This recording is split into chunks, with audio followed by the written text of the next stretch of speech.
কালকে বিয়ে বাড়িতে না মাথায় পেপসি বোতল নিয়ে এই গানটাই খুবই নাচানাচি করলাম। কোন গানটাই রে? জামাল তো দূর, জামাল তো দূর, জামাল তো দূরে।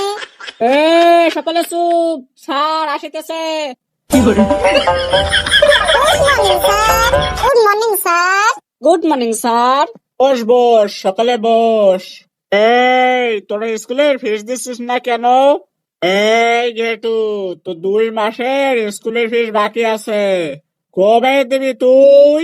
স্যার আমার একটা ছাগল আছে, ছাগলটা বিক্রি করি, তারপর ছাগলটা বিক্রি করে স্কুলে ফিস দেব। বেশি তোর কি খবর রে? তোর তো স্কুলের ফিস বাকি আছে, কবে দিবি তুই? স্যার যেহেতু ছাগলটা বিক্রি করলে আমি আমার স্কুলে ফিসটা দিয়ে দেব। একটু ছাগল বিক্রি করলে তুই স্কুলে ফিস দিবি, তার মানে একটু ছাগল বিক্রির সাথে তোর স্কুল ফিস দেওয়ার সম্পর্ক কি? স্যার আমি জেঠুর কাছে টাকা পাই, তাই জেঠু ছাগল বিক্রি করলে আমি আমার টাকা ফেরত দিব, তারপর স্কুলে ফিস দেব। আরে এই ফুটকে, তোরও তো স্কুলের ফিস বাকি আছে, কবে দিবি বল? স্যার জেঠু ছাগলটা বিক্রি করে দিলে আমিও আমার স্কুলে ফিসটা দিয়ে দেব স্যার। নরে, তুইও কি গেটের কাছে টাকা পাস? না রে স্যার, জেঠু ছাগল বিক্রি করলে আমি ওর কাছ থেকে টাকা ধার নেব, তারপর আমি স্কুলে ফিসটা দিয়ে দেব। কি সাংঘাতিক রে বাবা, একটু তুই ছাগলটা তাড়াতাড়ি বিক্রি করে দিস। স্যার আপনি চিন্তা করবেন না স্যার, আমি একটু ভালো দাম পেলে ছাগলটা বিক্রি করে দেব। হ্যাঁ, কথাটা যেন মনে থাকে, ফলটাকে তাড়াতাড়ি বিক্রি করে দিস, তা দাম পাস তাড়াতাড়ি বিক্রি করিস। বেশ, ওসব কথা থাক, একটু প্রশ্ন ধরি। এই যেটা তুই বল, 1 কেজি আপেলের দাম যদি 50 টাকা হয়, তাহলে হাফ কেজি আপেলের দাম কত হবে? স্যার 1 কেজি আপেলের দাম যদি 50 টাকা হয়, তাহলে হাফ কেজি আপেলের দাম 20 টাকা হবে। বলিস কি, কিছুই তো জানিস না। 1 কেজি আপেলের দাম 50 টাকা হলে হাফ কেজি আপেলের দাম 20 টাকা হয় কিভাবে?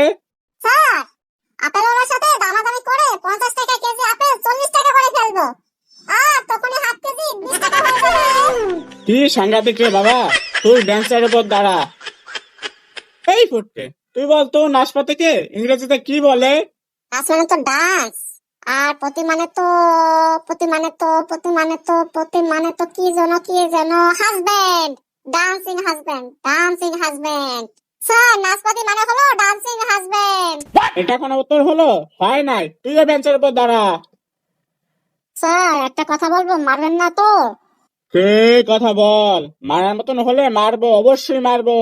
স্যার আপনি তো প্রতিদিন আমাদেরকে প্রশ্ন করেন, আজকে নয় আমি আপনাকে একটা প্রশ্ন করি, প্রশ্নের উত্তর দিবেন স্যার। বল কি প্রশ্ন, তাড়াতাড়ি বল। একটা বাঁদরের সামনে 10টা কলা দিল, কিন্তু বাঁদরটা একটা কলাও খেতে পারলো না, কেন? আমাকে এসব বাচ্চা ছেলেদের মতন প্রশ্ন করছিস? এগুলো তো সব বাচ্চাদের প্রশ্ন। স্যার উত্তরটা হলো না, বাঁদরটা 10টা কলা থাকা সত্ত্বেও একটা কলা খেতে পারলো না কেন? কারণ কলাগুলো সব প্লাস্টিকের ছিল, তাই বাদরগুলো একটা কলা খেতে পারলো না, বুঝলি? স্যার হয়নি হয়নি, কেন হয়নি? স্যার কলাগুলো সব অরিজিনাল ছিল, শুধু বাঁদরটাই প্লাস্টিকের ছিল। তোরও পাকা হয়ে গেছিস, চুপচাপ বস। স্যার আমি একটা প্রশ্ন করব। নে নে বল, তাড়াতাড়ি বল। স্যার কোন জিনিস ফ্রিজে রাখলেও ঠান্ডা হয় না, আমরা তাকে গরমই বলি? ফ্রিজে রাখলেও ঠান্ডা হয় না, এমন কোন জিনিস আছে নাকি? তুই কি ইয়ার্কি করছিস নাকি আমার সাথে? হ্যাঁ স্যার আর কি করবো কেন? বেশ, তাহলে তুই উত্তরটা বলে দে। স্যার গরম মশলা, ফ্রিজে রাখলেও ঠান্ডা মশলা হয় না। তুই বেঞ্চের উপরই দাঁড়িয়ে থাক। স্যার ও স্যার আমি একটা প্রশ্ন করবো স্যার। তুই আবার কিসের প্রশ্ন করবি? প্রতিদিন বেঞ্চের উপর দাঁড়িয়ে থাকিস, আর প্রশ্ন কিসের তোর? স্যার বুকেও তো বেঞ্চের উপর দাঁড়িয়ে আছে, ও যদি প্রশ্ন করে তাহলে আমি কেন করবো না স্যার? নে নে তাড়াতাড়ি বল, কি প্রশ্ন তোর? স্যার বলুন তো কি খেলে পেট ভরে না? তোরটা তুই বলে দে। হ্যাঁ পছন্দ খেলে পেট ভরে না। পেদানি খেলেও কিন্তু পেট ভরে না। যদি পেদানি খেতে না চাস তাহলে চুপচাপ দাঁড়িয়ে থাক। আমি কিন্তু আজ প্রেশারের ওষুধ খেয়ে আসেনি, আমাকে আর রাগাস না কিন্তু। তোদের ইতিহাস থেকে কয়েকটা প্রশ্ন করি। বেশি বলতো, হাসকা তামামা ভারতে প্রথম পা রাখার পর কি করেছিল? স্যার দ্বিতীয়বার রেখেছিল। তুইও বেঞ্চের উপর দাঁড়া ওদের মতো। এই হাবলু, বলতো 1947 সালে কি হয়েছিল? স্যার 1947 সালে ভারত স্বাধীন হয়েছিল। বাহ হাবলু বাহ, খুব ভালো সুন্দর উত্তর। এই ফুটকে তুই বলতো 1950 সালে কি হয়েছিল? স্যার 1950 সাল ভারতবর্ষ স্বাধীন হওয়ার 3 বছর পূর্ণ হয়েছিল। ঠিকই বলেছিস, 1950 সালে ভারতের স্বাধীনতা 3 বছর পূর্ণ হয়েছিল। কিন্তু সব থেকে যেটা গুরুত্বপূর্ণ সেটা বল। স্যার আমি বলবো। হ্যাঁ হাবলু তুই বল। স্যার 1950 সালের 26শে জানুয়ারি ভারতবর্ষের সংবিধান কার্যকর হয়েছিল, তাই 26শে জানুয়ারিকে প্রজাতন্ত্রের দিবস বলে। বাহ হাবলু বাহ, একদমই ঠিক বলেছিস। Very good very good. এই ফুটো বলতো তাজমহল কে বানিয়েছে? তাজমহল মিস্ত্রিরা বানিয়েছে।